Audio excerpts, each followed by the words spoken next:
Third topic is balance and unbalanced force. What is balance force? Balance force का मतलब है दोनों तरफ से equal weight like this. What is this? One object.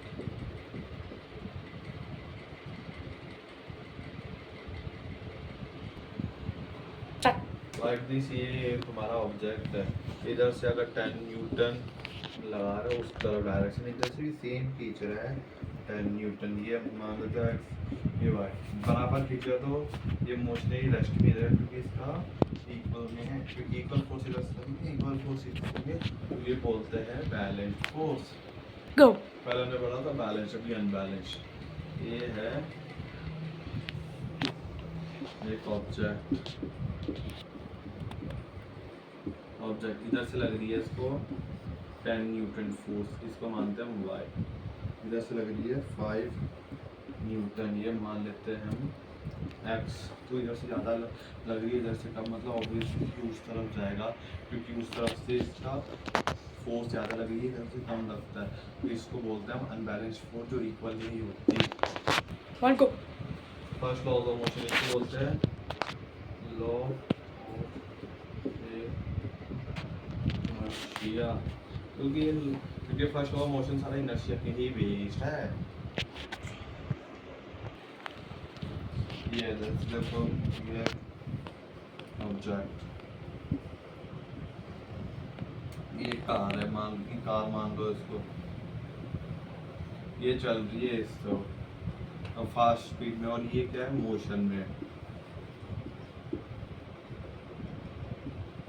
First law motion ये कहता है अगर कोई बॉडी मोशन में स्पीड में जा रही होगी तो मोशन में रहेगी रेस्ट में नहीं आएगी अंटिल और अनलेस इसमें हम एक्सटर्नल फोर्स अप्लाइड नहीं करते. तो मतलब अगर ये बॉडी मोशन में है तो मोशन में रहेगी जब तक हम इसमें एक्सटर्नल फोर्स नहीं करते.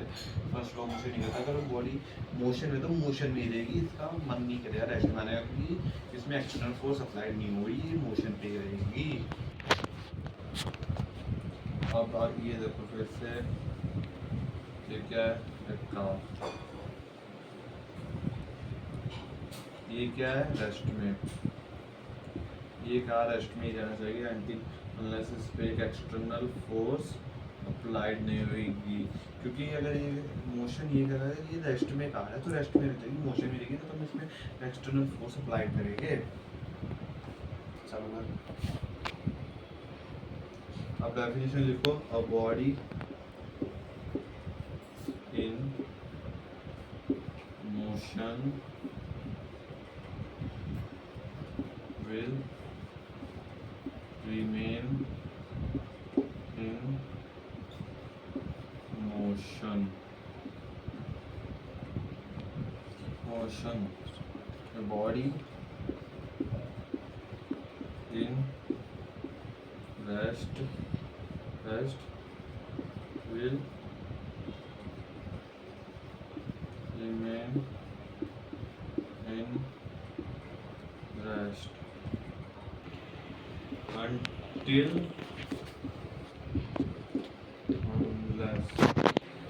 until unless external force is applied on that body. मतलब फर्स्ट लॉ ऑफ मोशन ये क्या कहता है अगर एक बॉडी और मोशन में है तो मोशन में रहेगी ये क्योंकि रेस्ट में चाहिए क्योंकि उस पर एक्सटर्नल फोर्स नहीं अप्लाई करता है. अगर बॉडी रेस्ट में है तो रेस्ट में रहना चाहिए मोशन में रहेगी क्योंकि उस पर एक्सटर्नल फोर्स अप्लाई नहीं होती. मतलब लॉस ऑफ इनर्शिया की चीज़ है. तो हम चल रहे थे second law of motion. Second law of motion मतलब मोमेंटम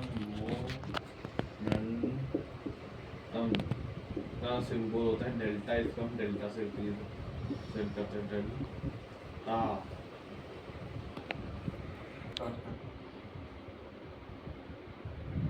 इसमें कहता है फोर्स है और Start.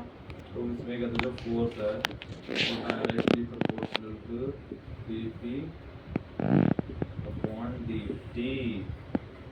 तो ये उसको ये भी कर सकते हैं p equals to m upon v क्योंकि मास इनटू वेलोसिटी ये प्रोडक्ट है. इसमें force equals to K equals to dp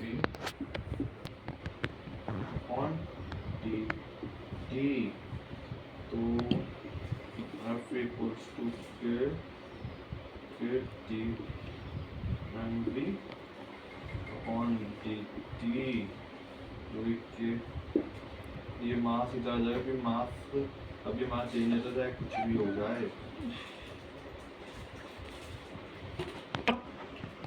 Force equals to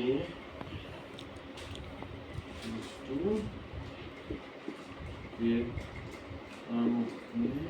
dv upon dt, तो ये मीन होता है सॉल्यूशन आएगा जिससे इक्वल्स टू के एम, ये जैसे बस एक हमारा इक्वल्स टू एम में बस ये फॉर्मूला होता है जिसमें सारा बेस होता है इस सेकंड लॉ के थ्राइस पर। इधर तो मैं सेकंड लॉ मोशन देता हूँ, बस ये फॉर्मूला थ्राइस पर ये पूरा है second law motion. Go third law motion इसका कहते हैं हम action always equals to reaction के बारे में ये बेस्ड है हमारा थर्ड लॉ ऑफ मोशन। जैसे ये एक हमारी मेमोरी की वॉल है, ये एक वॉल है, ये एक आदमी है, ये पंच मारता है इस वॉल में बहुत ज़्यादा फोर्स के साथ, दीवार को उठने पर इसने करा है, ये जो पंच मारे इसको बोलते हैं रिएक्शन, और इसके हैंड और पेन और वॉल ने दिया एक्शन, मतलब ये एक्शन और रिएक्शन के बेस में ही हमारा लॉ सारा ऑथराइज्ड है। Start. Action equals to reaction, reaction इन दोनों का भी बोल सकते हैं इक्वल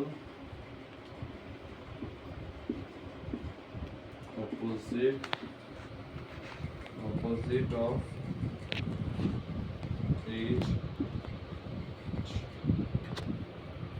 other इक्वल्स की जगह 2 न्यूटन है, ये हमने ऐसे रिएक्शन करा तो हमको रिएक्शन का 2 न्यूटन आएगा, ये अब 4 न्यूटन है, रिएक्शन करा तो हमको मिला रिएक्शन 4 न्यूटन से। ये हो गया हमारा रिएक्शन, ये हो गया हमारा एक्शन, मतलब एक्शन और रिएक्शन ही कहता है अगर एक हमको रिएक्शन मिलता है ऑफ ईच अदर से, तो ऑलरेडी एक्शन और रिएक्शन के बेस्ड पे ही है हमारा लॉ। के बाद एक खत्म अभी of motion, second law of motion और law of motion, first law of motion इसका लॉ ऑफ इनर्शिया कहते हैं, जो हमारे बॉडी के बॉडी मोशन में है, तो मोशन भी रहेगा जिसमें एक्सटर्नल फोर्स फोर्सेस पे अप्लाइड नहीं होती, तो ये मोशन भी रहेगी। और जैसे ये बॉडी है ये रेस्ट में है, तो ये रेस्ट में ही रहेगी जब तक इस पर एक्सटर्नल फोर्स अप्लाइड नहीं होती। तो यही क्या था हमारा फर्स्ट मोशन, एक्सटर्नल पे अगर बॉडी मोशन को जब तक एक्सटर्नल फोर्स अप्लाइड नहीं होती और बॉडी रेस्ट में रहेगी तो एक्सटर्नल फोर्स अप्लाइड नहीं होती है। सेकंड लॉ मोशन जो 4 directly proportion to dp upon dt है, जिसको भी करता हूँ equals to mv f equals to mass into velocity, जो इसका प्रोडक्ट होता है,